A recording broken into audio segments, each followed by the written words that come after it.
इतिहास में ऐसा कौन सा राज्य है जिसने अपना नाम, अपनी राजधानी और अपना आकार ना कई बार बदला है? कई बार, बिल्कुल। हाँ, कई बार बदला, लेकिन मतलब आज भी ना पूरे भारत की सत्ता का जो रास्ता है वो वहीं से होकर गुजरता है। एकदम सही बात है। एक ऐसा भूभाग जो अगर अपना एक अलग देश होता ना तो दुनिया के कई बड़े देशों को पीछे छोड़ देता। मतलब ब्राजील जैसे देशों को भी। बिल्कुल।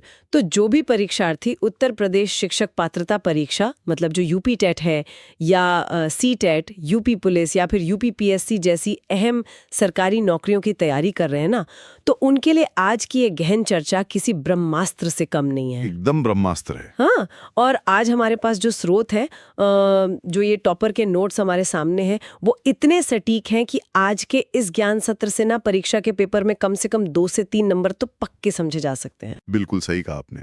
और देखिए, यहाँ सबसे बड़ी चुनौती ये होती है ना कि छात्र अक्सर जो सामान्य ज्ञान है, खासतौर पे यूपी का जो सामान्य ज्ञान है, बस उसका रट्टा मारने की कोशिश करते हैं। हाँ, वो एक लंबी सी लिस्ट लेकर बैठ जाते हैं। बिल्कुल, उनके सामने एक बहुत लंबी सूची होती है और उसे बिना समझे बस दिमाग में बैठाने का प्रयास होता है। लेकिन अगर हम तथ्यों के पीछे के ऐतिहासिक सफर को समझ लेना, उनके ढांचे को समझ लें, तो मतलब ये तथ्य रटने नहीं पड़ते। वो एक कहानी की तरह याद हो जाते हैं, है ना? एकदम कहानी की तरह हमेशा के लिए याद हो जाते हैं। और यही आज का हमारा मिशन भी है।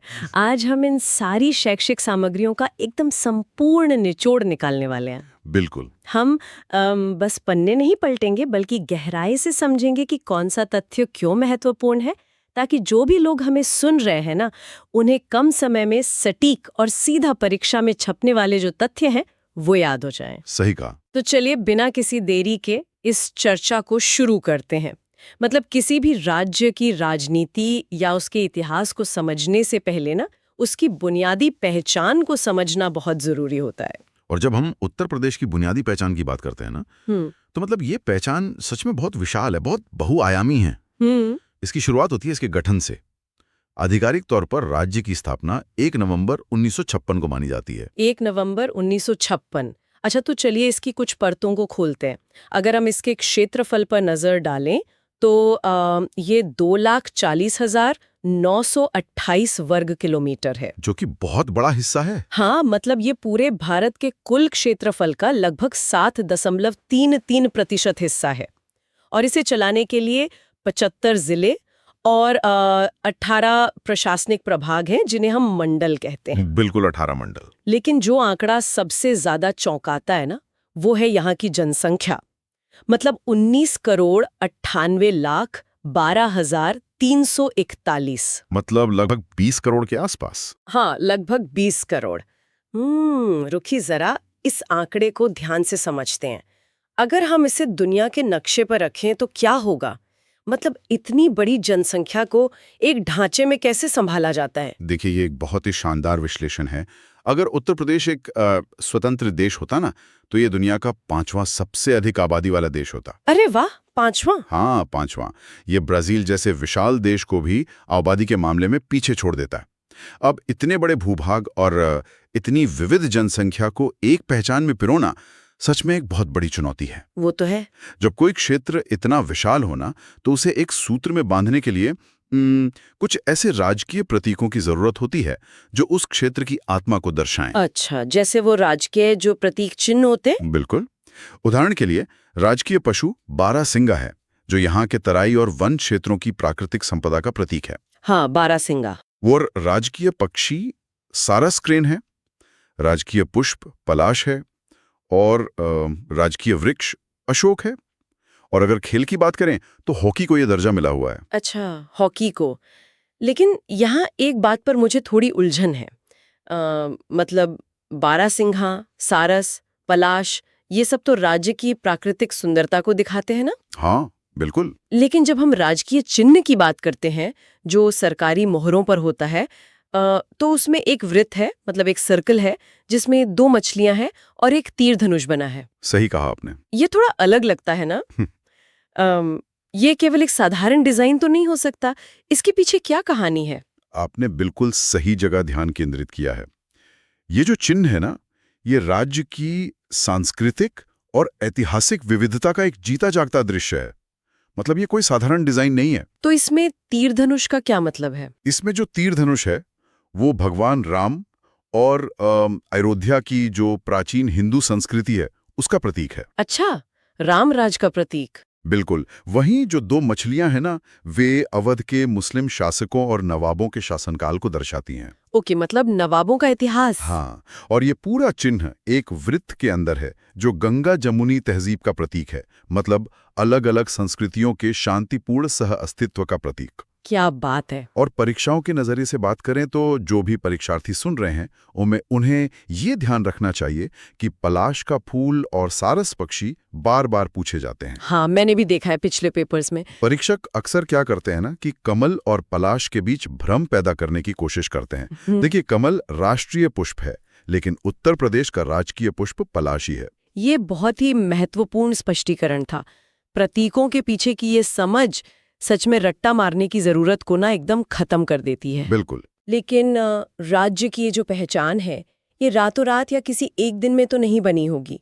हमने अपने स्रोत में देखा है कि राज्य का नाम और राजधानी का सफर समय के साथ लगातार बदलता रहा है। हाँ, और ये सफर ना बहुत ही उतार चढ़ाव वाला और काफी ऐतिहासिक रहा है। अगर हम इसे समझने के लिए एक उदाहरण लेना तो ये कुछ वैसा ही है जैसे आज के समय में सोशल मीडिया पर लोग अपना यूजर नेम तब तक बदलते रहते हैं जब तक कि सबसे सटीक नाम न मिल जाए। ये बहुत बढ़िया उदाहरण दिया आपने, है ना? या फिर जैसे कोई बहुत बड़ी कंपनी अपनी सुविधा के अनुसार अपना ब्रांड नाम बदलती है, तो उत्तर प्रदेश के नाम के विकास भी बिल्कुल ऐसा ही रहा है। बिल्कुल ऐसा ही था। मतलब 1836 में इसका नाम था उत्तर पश्चिम प्रांत। हाँ, उत्तर पश्चिम प्रांत। फिर 1877 में ये हो गया आगरा और अवध प्रांत। फिर 1902 में एक बार फिर बदलाव हुआ और इसे संयुक्त प्रांत आगरा और अवध कहा जाने लगा। सही। फिर 1937 में नाम को थोड़ा छोटा किया गया और ये सिर्फ संयुक्त प्रांत रह गया। और अंततः 24 जनवरी 1950 को वो नाम मिला जिसे आज हम उत्तर प्रदेश के रूप में जानते हैं। यहाँ सबसे दिलचस्प बात यह है ना कि ये जो नामों में इतने सारे बदलाव हो रहे थे, ये महज नाम बदलने का कोई शौक नहीं था। तो इसके पीछे क्या कारण था? इसके पीछे एक गहरा तंत्र काम कर रहा था। ये उस समय के ब्रिटिश प्रशासन की सहूलियत और सत्ता के केंद्रों के खिसकने का सीधा परिणाम था। मतलब अंग्रेजों को प्रशासन में आसानी चाहिए थी। बिल्कुल। जैसे जैसे अंग्रेजों ने अवध और आसपास के नए क्षेत्रों पर कब्जा किया ना, तो उन्हें प्रशासन के लिए एक बड़े नाम की जरूरत पड़ी। इसलिए पहले आगरा और अवध को जोड़ा गया। अच्छा। बाद में जब ये नाम बोलने और लिखने में बहुत लंबा लगने लगा, तो 1937 में इसे केवल संयुक्त प्रांत कर दिया गया। तो ये पूरी तरह से प्रशासनिक सुविधा का खेल था। एकदम। और यही कहानी राजधानी के सफर की भी है। वो कैसे? देखिए, 1836 में राजधानी आगरा थी, लेकिन 1858 में ये सत्ता का केंद्र प्रयागराज चला गया। अच्छा। अब इसके पीछे का कारण समझना बहुत जरूरी है। हाँ, क्योंकि ऐसा अचानक क्यों हुआ? 1857 की महान क्रांति ने ना अंग्रेजों को हिला कर रख दिया था। आगरा विद्रोहियों के बहुत करीब था और रणनीतिक रूप से सुरक्षित नहीं था। ओहो, मतलब सुरक्षा का मसला था। हाँ, इसलिए विद्रोह के तुरंत बाद 1858 में अंग्रेजों ने अपनी राजधानी प्रयागराज स्थानांतरित कर दी, जो कि तत्कालीन इलाहाबाद था। समझ गए। फिर 1921 में राजधानी आंशिक रूप से लखनऊ आई और आखिरकार 1935 में लखनऊ को पूर्णतः राजधानी बना दिया गया। अच्छा, लेकिन लखनऊ को चुनने के पीछे क्या तर्क रहा होगा? प्रयागराज में क्या दिक्कत थी? लखनऊ ना भौगोलिक रूप से राज्य के बिल्कुल मध्य में स्थित था। ओके, सेंटर में था। और वहां नवाबों के समय का एक बहुत ही मजबूत प्रशासनिक ढांचा पहले से मौजूद था। इसलिए पूरे राज्य को नियंत्रित करने के लिए लखनऊ एक आदर्श स्थान था। ये तो सच में कारण और प्रभाव का एक बेहतरीन उदाहरण है। मतलब अगर छात्र इन घटनाओं को 1857 की क्रांति से जोड़कर याद रखे ना, तो वे कभी नहीं भूलेंगे कि राजधानी आगरा से प्रयागराज क्यों गई थी। बिल्कुल कभी नहीं भूलेंगे। और 24 जनवरी 1950 का दिन तो सबसे महत्वपूर्ण है ही, क्योंकि इसी दिन इस विशाल भूभाग को आधिकारिक तौर पर उत्तर प्रदेश का नाम मिला था। एकदम सही। ये तारीख परीक्षाओं के नजरिए से सबसे ज्यादा पूछे जाने वाले सवालों में से एक है। अब नाम तय हो गया, राजधानी पक्की हो गई, इतिहास का सफर हमने समझ लिया। लेकिन इतने बड़े राज्य को ना, जिसकी आबादी 20 करोड़ के करीब है, उसे चलाया कैसे जाता है? ये बहुत बड़ा सवाल है ना? यहाँ से ये चर्चा सच में बहुत ही रोमांचक हो जाती है, क्योंकि अब हम राज्य के उस राजनीतिक इंजन की तरफ रुख कर रहे हैं जो सत्ता को चलाता है। हम बात कर रहे हैं राज्य के विधानमंडल की। वो तो और संतुलित होना चाहिए। बिल्कुल। और इसी संतुलन को बनाए रखने के लिए उत्तर प्रदेश का विधानमंडल द्विसदनीय है। द्विसदनीय। हाँ, इसका मतलब है कि यहाँ शासन के 2 सदन काम करते हैं, विधानसभा और विधान परिषद। लेकिन 2 सदन क्यों? क्या एक सदन से काम नहीं चल सकता था? इतने विशाल और विविधता भरे राज्य में ना, जहाँ हर जिले की अपनी अलग जरूरतें हैं, ये सुनिश्चित करना बहुत जरूरी है कि कोई भी कानून जल्दबाजी में ना बने। अच्छा, मतलब डबल चेकिंग होती है। एकदम। दूसरा सदन यानी विधान परिषद एक तरह से समीक्षा करने वाले सदन का काम करता है। ये सत्ता के विकेंद्रीकरण का एक बेहतरीन तरीका है। और अगर सीटों के गणित को देखें ना, तो ये आंकड़े किसी भी राजनीतिक विश्लेषक को हैरान कर सकते हैं। लोकसभा की 80 सीटें, राज्यसभा की 31 सीटें। बहुत बड़ा नंबर है। हाँ, विधानसभा में 403 सदस्य और विधान परिषद में 100 सदस्य। ये 80 लोकसभा सीटों का जो आंकड़ा है ना, ये तो बहुत ही भारी है। ये जो लोकसभा की 80 सीटें हैं, ये सच में कोई मामूली आंकड़ा नहीं है। ये एक बहुत बड़ा कारण है कि क्यों राजनीतिक गलियारों में हमेशा ये कहा जाता है कि देश की सत्ता का रास्ता उत्तर प्रदेश से ही होकर गुजरता है। हाँ, अक्सर न्यूज में सुनते हम ये। बिल्कुल। 80 सीटें पूरे राष्ट्रीय परिदृश्य और केंद्र सरकार को बनाने या गिराने की ताकत रखती हैं। और अगर सिर्फ विधानसभा की 403 सीटों की बात करें, तो इसके भीतर भी बहुत विविधता है। मतलब सबसे ज्यादा विधानसभा सीटें प्रयागराज जिले में है, जहां कुल 12 सीटें हैं। सही। वहीं दूसरी तरफ ना श्रावस्ती, महोबा और चित्रकूट ऐसे जिले हैं जहां सबसे कम यानी सिर्फ 2-2 सीटें हैं। ऐसा क्यों है? क्या ये क्षेत्रफल पे आधारित है? नहीं, ये क्षेत्रफल पर नहीं, बल्कि सीधे तौर पर जनसंख्या के घनत्व पर निर्भर करता है। अच्छा, पॉपुलेशन डेंसिटी पर। हाँ, प्रयागराज की आबादी बहुत घनी है, इसलिए वहां जनता का प्रतिनिधित्व करने के लिए ज्यादा विधायकों की जरूरत होती है। महोबा या चित्रकूट जैसे क्षेत्रों में जनसंख्या कम है, इसलिए वहां सीटें भी कम है। समझ गए। और परीक्षार्थियों को ये भी ध्यान रखना चाहिए कि इस विशाल राज्य की पहली विधानसभा का गठन जुलाई 1937 में हुआ था। 1937। राजनीति की बात हो और हम उन महान शख्सियतों की बात न करें जिन्होंने पहली बार इस भारी भरकम कुर्सी को संभाला, ऐसा तो हो ही नहीं सकता। बिल्कुल नहीं हो सकता। उत्तर प्रदेश के इतिहास में ना कई प्रथम व्यक्तित्व रहे हैं। जैसे पहले मुख्यमंत्री बने पंडित गोविंद बल्लभ पंत। बहुत अहम नाम है। हाँ, प्रथम उप मुख्यमंत्री का पद संभाला चौधरी नारायण सिंह ने। स्वतंत्रता के बाद पहले विधानसभा अध्यक्ष राजर्षि पुरुषोत्तम दास टंडन बने और पहले विधान परिषद अध्यक्ष चंद्रभाल बने। ये नाम राज्य के इतिहास के सुनहरे अक्षरों में दर्ज हैं, लेकिन यहाँ कुछ ऐसे तथ्य भी हैं जो सिर्फ राज्य के लिए नहीं बल्कि पूरे देश के लिए ऐतिहासिक और गर्व का विषय है। यहाँ से ना चीजें सच में बहुत दिलचस्प हो जाती हैं।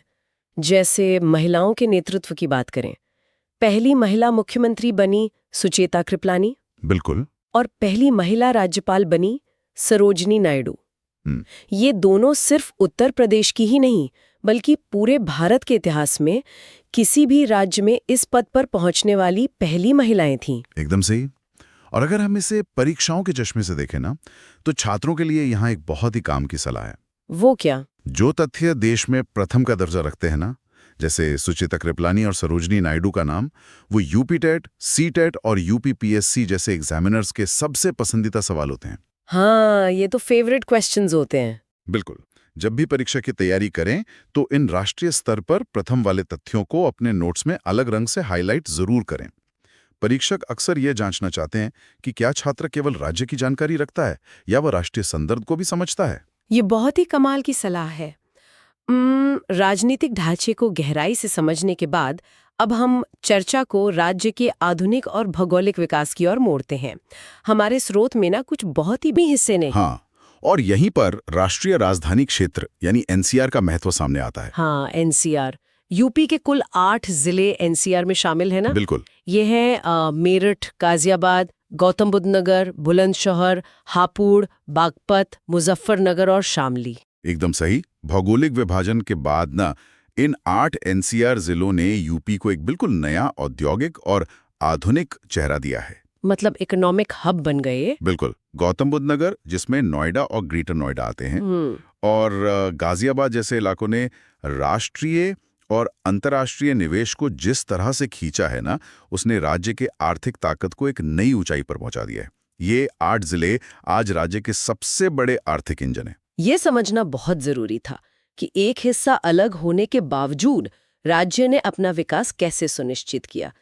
इसके अलावा ना कुछ और रोचक तथ्य हैं जिन्हें तैयारी करने वालों को रट लेना चाहिए। हाँ, कुछ बहुत जरूरी वन लाइनर्स हैं। जैसे ऐसे मुख्यमंत्री जो आगे चलकर भारत के प्रधानमंत्री भी बने, वो है चौधरी चरण सिंह और विश्वनाथ प्रताप सिंह। बिल्कुल। इसके बाद भारत का पहला night safari park greater Noida में स्थित है। राज्य की पहली केंद्रीय जेल बरेली में बनाई गई थी और अंत में राज्य में पहली बार राष्ट्रपति शासन 25 फरवरी 1968 को लगा था, जो 26 फरवरी 1969 तक चला था। ये जो राष्ट्रपति शासन वाला तथ्य है ना, ये बहुत खास है। ऐसा क्यों? क्योंकि 1960 का दशक पूरे भारत में भारी राजनीतिक अस्थिरता का दौर था। इसलिए परीक्षकों को ये सवाल पूछना बहुत पसंद है। मेरी सलाह है कि सभी छात्र इन तेज तथ्यों को अपने नोट्स के पहले पन्ने पर जगह दें। तो थ्योरी तो बहुत हो गई। हमने इतिहास, भूगोल, राजनीति और अर्थव्यवस्था सबका विश्लेषण कर लिया। ये सब कवर कर लिया। अब समय आ गया है ये देखने का कि जो कुछ भी चर्चा हुई है वो कितना दिमाग में बैठा है। तो अब हम ना एक लाइव मॉक टेस्ट करने वाले हैं, एकदम एक क्लासरूम। शुरू करते हैं। पहला प्रश्न, उत्तर प्रदेश दिवस, जिसे हम नामांकन दिवस भी कहते हैं, कब मनाया जाता है?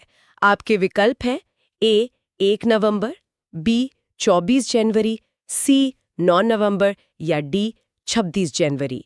मैं 3 सेकंड का समय देती हूँ सोचने के लिए। 1, 2 और 3। इसका सही उत्तर है विकल्प बी 24 जनवरी।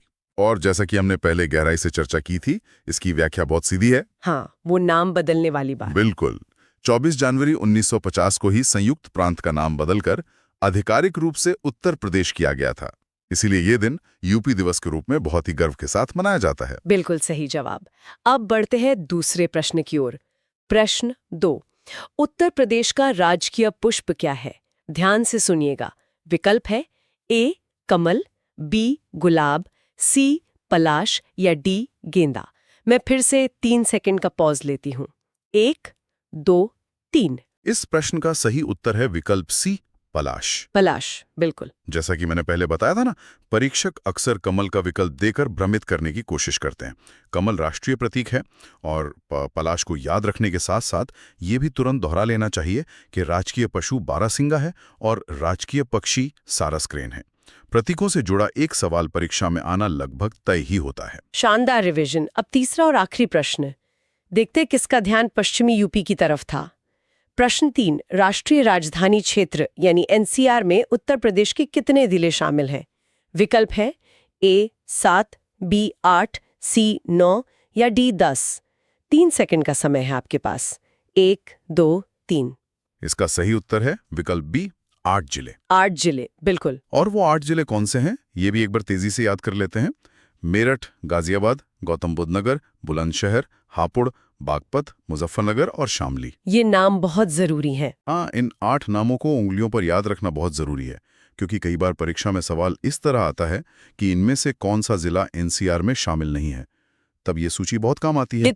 ये थी आज की हमारी जबरदस्त और गहन चर्चा। हमने देखा कि कैसे केवल कुछ ही मिनटों में उत्तर प्रदेश की स्थापना और उसके प्रतीकों से लेकर नाम और राजधानी बदलने के ऐतिहासिक सफर, द्विसदनीय राजनीतिक ढांचे की गहराई और एनसीआर के आर्थिक महत्व तक का पूरा जो निचोड़ है ना, वो हमने समझ लिया है। बिल्कुल समझ लिया है। एक विशाल 20 करोड़ की आबादी वाले राज्य को ऐसे टुकड़ों में समझने का ये सबसे बेहतरीन शॉर्टकट था। सही कहा आपने।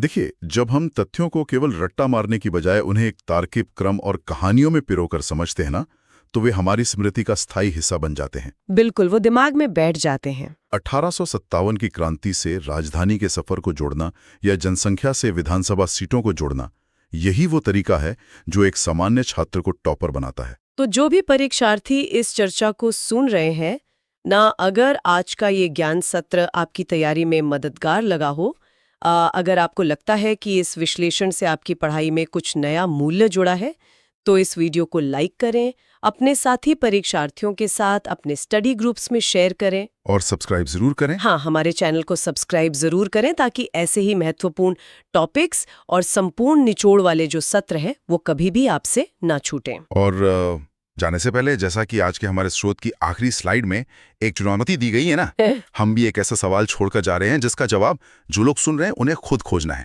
अच्छा, एक असाइनमेंट है सबके लिए। बिल्कुल, ये आपकी आज की असाइनमेंट है। आज का सवाल है जिसे आपको कमेंट में बताना है, वर्तमान में उत्तर प्रदेश के राज्यपाल यानी गवर्नर कौन है?